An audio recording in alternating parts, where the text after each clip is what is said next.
Hey there, cats and kitties. I am the Blues Man, Johnny Blues, and with this video I'll be discussing some brief thoughts on the Series 7 Doctor Who episode, The Crimson Horror.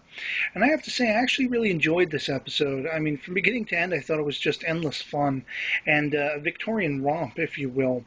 I mean, the costumes, the period setting, and everything like that I thought was spot on. The guest casting was spot on. And we had the return of, some pretty popular characters in the new series, Madame Vastra, Jenny, and Strax, the Sontaran. And I really liked a lot of what we had with them. I mean, if we go back to the snowmen over Christmas, we had them in that episode, and I felt like Strax took center stage for the most part in the trio with a lot of humorous bits and stuff like that. I mean, he's a great character.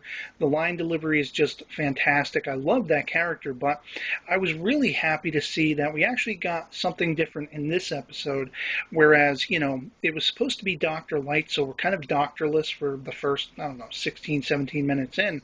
But then he shows up and he's pretty much running around with Jenny. Jenny, of this trio, this was her episode as far as having so much to do. I mean, she threw down, when these attack of the supermodels, as the doctor puts it, basically confronts them.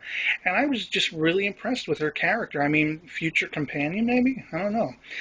Now I can see why people are clamoring so much for this trio to have a spin-off series. And Madame Vastra herself, we didn't see a whole lot of her. I mean, she was basically doing the investigative stuff. And, of course, we saw Strax as well, but in a limited capacity. And I was forgiving for that because, like I say, seeing Jenny rolling around and just throwing people down and everything, it was awesome. And basically, the big time guest cast was Dame Diana Rigg, and I thought she, just short of chewing the scenery and overdoing it, hamming it up, she nailed the malevolence that her character was meant to embody. I mean, especially disdaining and doing crazy tests on her daughter, played by her real life daughter, by the way, who I also thought was just spot on as being very sympathetic. And from the synopses I read going into this episode, I was absolutely surprised that her character would actually have a pseudo redemption by the end of it. I thought they would be working hand in hand. But of course, the story took a different turn, and I think the only thing that was really lacking was the creature in the end. This slug or whatever the hell it was.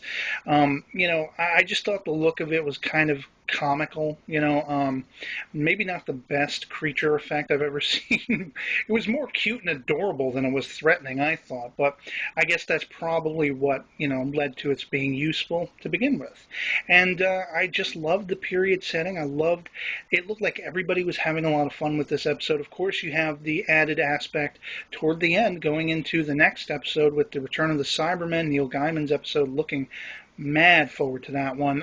With these two kids that Claire's meant to be babysitting, they figured it out that she's time traveling and all this stuff, and it's like, whoa, what's going on there? But yeah, this was a fun episode. I enjoyed it.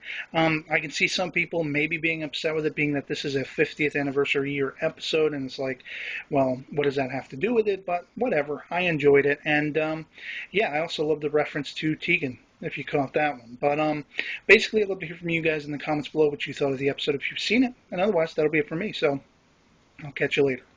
Peace.